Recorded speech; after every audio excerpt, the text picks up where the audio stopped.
जब कभी भी बात इंडिया की बेस्ट मेगा शॉप या बेस्ट मेगा मार्ट की होती है तो हर इंसान के दिमाग में सबसे पहला नाम बिग बाजार ही आता है। और आए भी क्यों ना, जब एक ही बिल्डिंग के अंदर मल्टीपल शॉप्स की कॉम्बिनेशन हो और variety of products lowest price और हाई क्वालिटी के साथ मिले।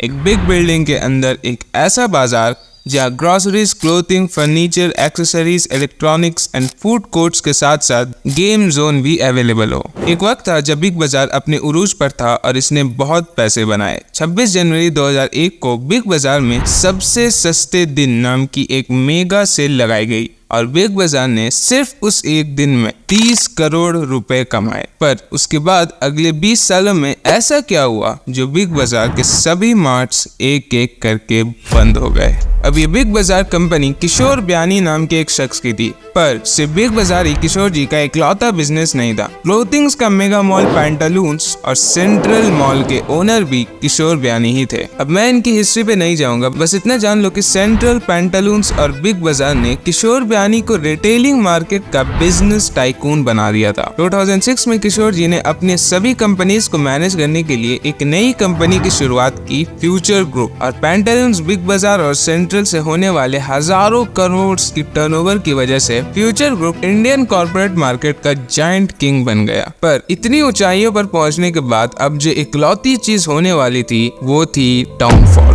अब किशोर ब्यानी से गलती ये हुई कि वो ये सोचने लगे कि अब वो हर उस बिजनेस में एंटर करेंगे जहां बिजनेस और कस्टमर के बीच डायरेक्ट डीलिंग होती है, और उनकी इसी फिलॉसफी से उनका डाउनफॉल शुरू हुआ। 2005 में इन्होंने एक के बाद एक 3 अपैरल ब्रांड्स को खरीदा और साथ ही साथ वो अपने पुराने बिजनेसेस को भी अलग अलग जगह डाइवर्सिफाई करने लगे। फॉर एग्जांपल 2005 में एक प्लस साइज कपड़े बेचने वाले ब्रांड ऑल की शुरुआत की। फिर बिग बाजार के अंदर ही गोल्ड बाजार के नाम से गोल्ड बेचनी शुरू की। घर बनाने और रेनोवेट करने के लिए होम टाउन, बुक्स बेचने के लिए डिपो, यहाँ तक कि चाय एंड समोसे बेचने के लिए चमोसा नाम की स्टॉल भी लगवानी शुरू कर दी। और एक चाय के स्टॉल से लेकर घर बनाने के बिजनेस तक किशोर जी हर जगह मौजूद थे। अब बाहर से देखने पर तो ये लग रहा था कि किशोर ब्यानी हर जगह एक्सपैंड कर रहे हैं और एक के बाद एक उन्हें सक्सेस मिलती ही चली जा रही है, पर ऐसा था नहीं। इतनी तेजी से इतना एक्सपेंशन किशोर जी ने खुद के पैसे से नहीं किया था, बल्कि इसके लिए उन्होंने हजारों करोड़ के कर्ज लिए थे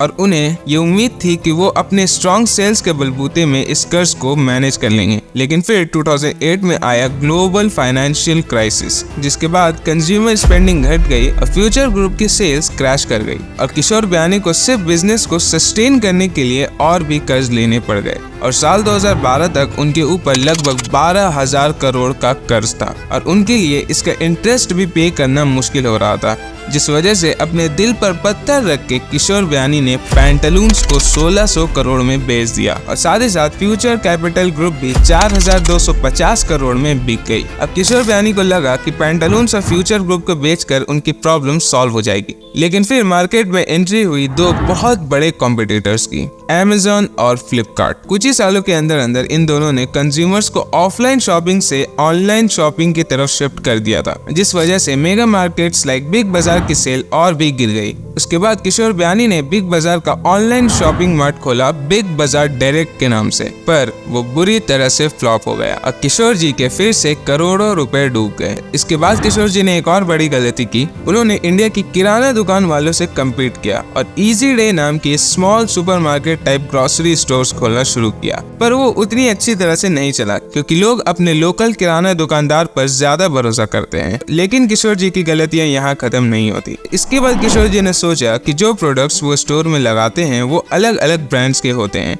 और अगर वो खुद अपने ही ब्रांड्स के प्रोडक्ट्स बनाने लगे तो उनसे उनको बहुत प्रॉफिट होगा। पर ऐसा हुआ नहीं। यहाँ इस चीज में भी वही हुआ जो इजी डे के साथ हुआ था। लोग पुराने ब्रांड्स पर ही ज्यादा भरोसा करते थे जिन्हें वो सालों से इस्तेमाल करते हुए आ रहे थे और यहाँ भी किशोर ब्यानी को बहुत बड़ा लॉस फेस करना पड़ा और मार्च 2019 तक उनका डेब्ट फिर से 12,800 करोड़ तक पहुँच गया। मगर इस सब के बाद ये फ्यूचर ग्रुप जैसे तैसे सर्वाइव कर ही रहा था कि तभी कुछ ऐसा हुआ जिसने फ्यूचर ग्रुप को जड़ से हिला दिया, कोविड-19। जल्दी नेशन वाइड लॉकडाउन अनाउंस कर दिया गया और बिग बाजार, सेंट्रल और फ्यूचर ग्रुप के बाकी सारे स्टोर्स रातों रात बंद हो गए और उनका रेवेन्यू पूरी तरह से क्रैश कर गया। और रेंट ना पे कर पाने की वजह से किशोर जी के हाथों से सभी स्टोर्स छिनने लगी और बंद हो गई। आज इनमें से करीब 800 लोकेशंस पर रिलायंस ने अपनी स्टोर्स खोल ली हैं। इसमें कोई शक नहीं कि किशोर बयानी बिजनेस के जीनियस थे। उन्होंने पैंटालून, सेंट्रल और बिग बाजार जैसे रिटेल इंडस्ट्री बनाए, जिसने किशोर बयानी को इंडियन रिटेल मार्केट का किंग भी बनाया। लेकिन बिजनेस को और फैलाने की लालच में इन्होंने अपने किसी एक बिजनेस पे ध्यान नहीं दिया और अपना फोकस खो दिया, और इसी वजह से एक एक करके उनका पूरा का पूरा एम्पायर एक रेत के किले की तरह ढल गया। वीडियो कैसी लगी कमेंट सेक्शन में जरूर बताना, and do subscribe for more content like this.